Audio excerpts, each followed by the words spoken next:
Good evening, Knicks fans. Welcome back once again. Just wanted to go over tonight's game. Tonight's game was against the Detroit Pistons, and it was a really good game. It had a regular season feel to the game, and so it was really good to watch a game like this. We got Julius Randle back. Unfortunately, we're still without Mitchell Robinson and Nerlens Noel.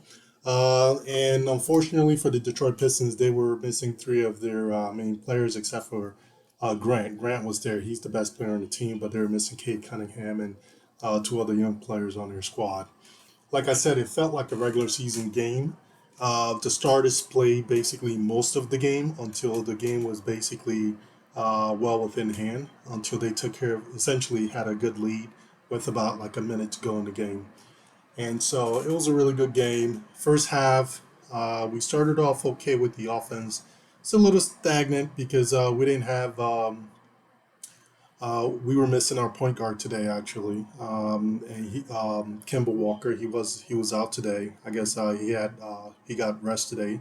The team gave him rest today, and so Derrick Rose started. So kind of, I think it messed with the chemistry a little bit. We still had an okay start to the game, but then we went cold. The biggest problem we had in the first half was with our defense. The defense wasn't very good in the first half, but it got better in the second half. The second unit played pretty okay. Kevin Knox uh, played pretty. He was pretty okay today on offense. On defense, he was a little better on defense today. Although he's still obviously still not a great one-on-one defender. It's still very difficult for him to stop anyone. Um, in the second half, the team played much better. The offense picked it up a little more. Julius Randle came alive in the second half. Basically, took over the game in the second half. Just hit him. I think he had four three-pointers in the second half alone, and he was the reason why we were able to close this game out. He really just took over the game in the third and fourth quarter, along with the great defense by the team. The other thing that I wanted to talk about today was actually finishing in the paint. I think I talked a little bit about it during the last game. I wanted to talk about it a little again this game. It's becoming an issue for us. We don't finish very well in the paint, and part of the reason is because RJ Barrett really struggles finishing in the paint. We run a lot of play where there's a lot of play that they run from where basically he's operating basically out of the paint, where he drives to the paint, and there's an optionality there. Either he's able to finish at the basket, or if he gets double teamed, if the big man moves up, there's an ability for him to dump off a pass to be to a cutting big man, or to give a lob pass to the big man. However, teams have been playing that pretty well. Uh, Defending this play really well, and so RJ Parrott basically has had to basically take the shot at the rim, and so he's really struggling finishing at the rim.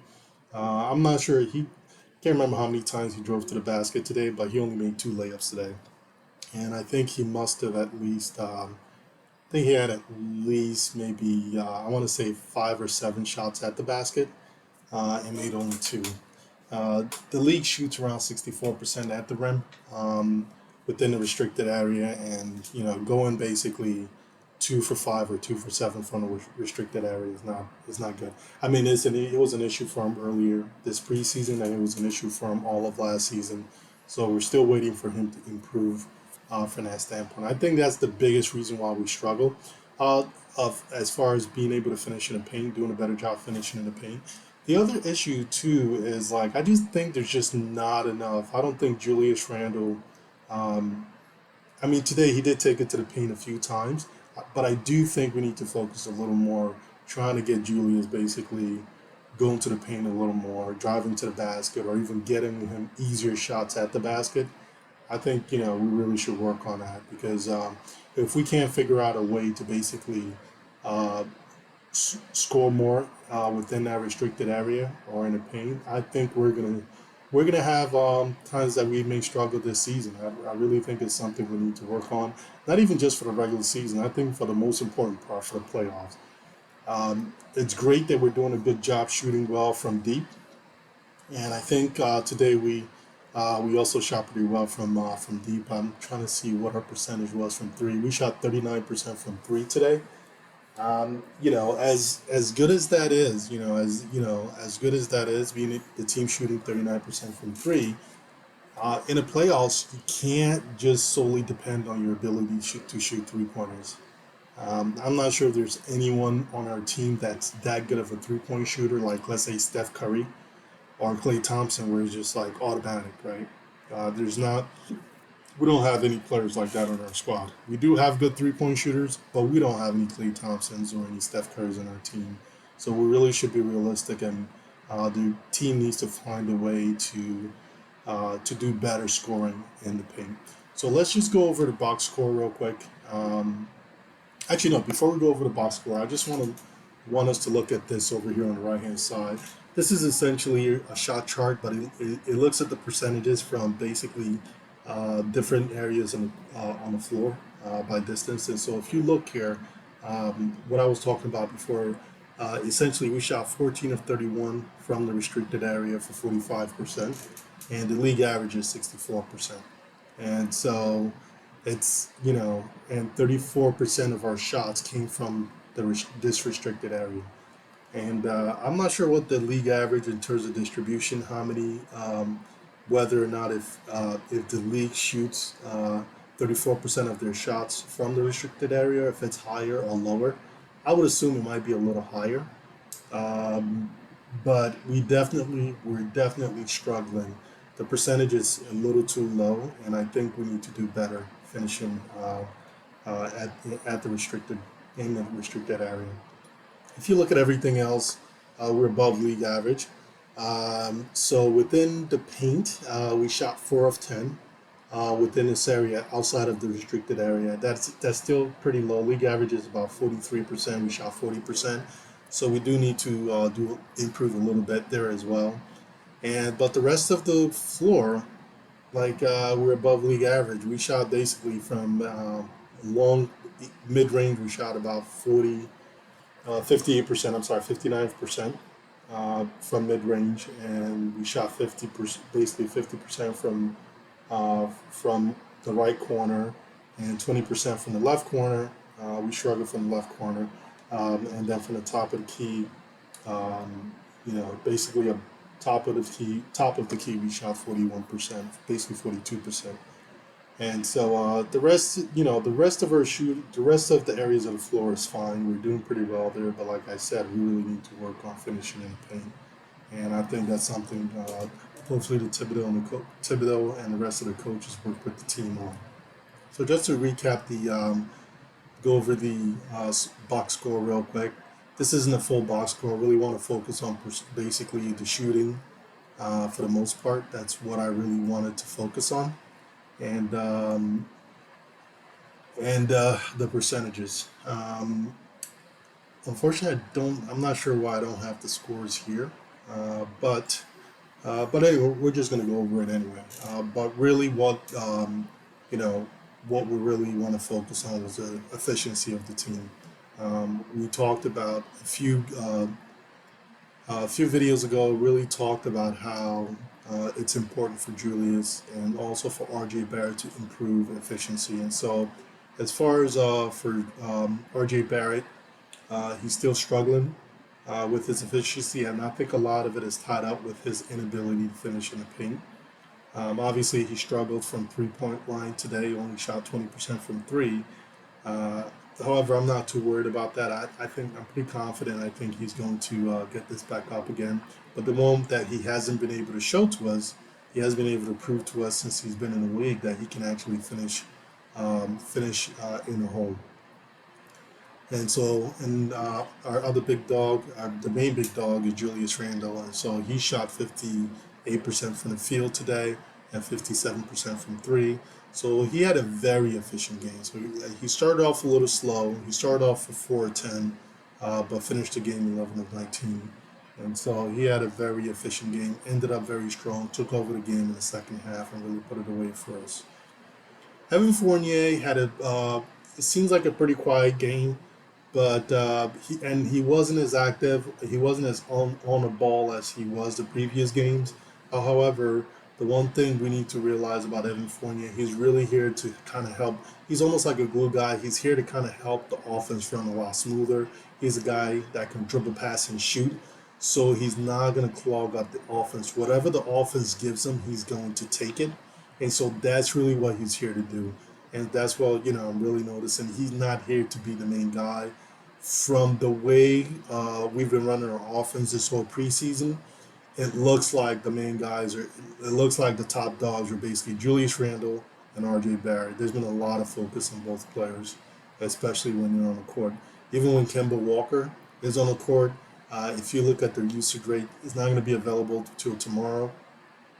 But the usage rate for the previous game and also the first game, I think RJ Barrett had a higher usage rate than Kemba Walker did. And so the main focus, basically, the people that are going to be driving the offense, the engines of our offense, is always going to be Julius and RJ Barrett. It looks like that's what the team wants. And the rest of the guys are just there to just kind of grease the wheels and keep the ball moving and take whatever the offense gives them. So our offense is not static like it was last year. Like I said early on, we struggled a little bit, and I think a lot of it was because Kemba Walker wasn't there, so the chemistry was a little off. However, we have a lot of capable players this year on the squad. When we struggled, Derrick Rose was able to take over for a little bit, hit a few key shots for us, and so he played really well for us. Derrick Rose is just I don't even know what to say about the guy. He shot 2 of 3 from three, 6 of 9 overall, 66% from the field, 68% from the field, 68% from three.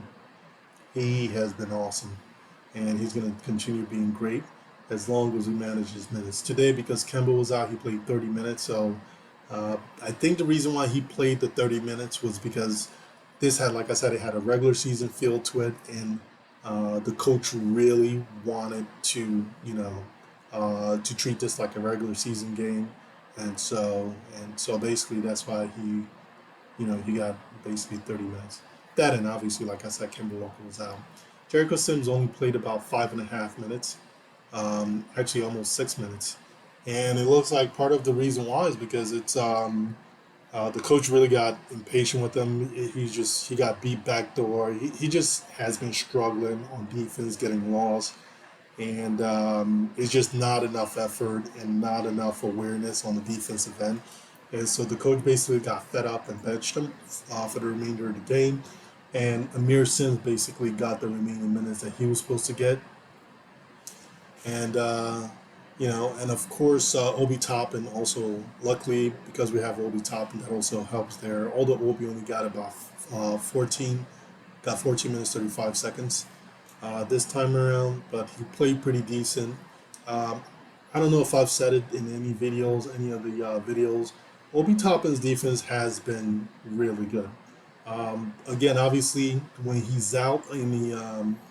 Obi Toppin is out in the playing against a smaller player like a wing player like a small forward or a guard, obviously he doesn't have the greatest foot speed, but his position is always good, and he's always in great position, and he does make an effort, and he's actually become a really good help defender, and he's really starting to do a better job helping protect the paint and the rim as well. So I just wanted to make sure I said that. So he had a great game defensively today. Offense was pretty okay. He's kind of trying to feel things out to try to, he's trying not to be too aggressive, but he's also trying to take what the defense gives him. And so there was a couple of times he did drive to the paint, and he did it, and he was able to finish at the basket, essentially. And so I like the way Obi has been playing, but he's still slowly trying to get into it. He has improved from last year, but I still think he has quite a bit of a ways to go. And Alec Burks, he didn't shoot very well. Actually, I guess he shot 5 of 11. It didn't feel like he had a great shooting night, and it wasn't great. But at least he was able to pick it back up. I think he started off pretty rough. I'm not sure what his field goal percentage in the first half, but it wasn't very good. But then it seems like he picked it up in the second half. He shot 2 of 6 from three for only 33%. And so this was the first game where he actually handled the ball quite a bit. And obviously, I think part of the reason was because we had no Kemba Walker.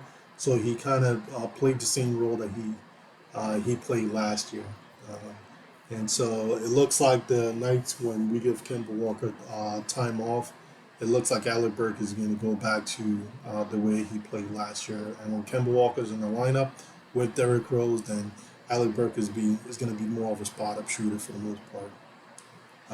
Kevin Knox had an okay game. Again, his position on defense was okay today. I don't remember him being beat backdoor, so his position was pretty solid. But his ability to close out and shooters, he still struggles with that, and so it's very difficult for him to really stop offensive players. And there's no basically, there's no star players on the Detroit Pistons, but yet it's just Kevin Knox just can't stop anyone, even when he has good defensive positioning. Just not trying to, I'm not trying to be rough on him, or I am, like I said, I root for him and I hope he does really well. It's just, I don't know. I don't know about his defense. It wasn't very good last game, and it wasn't.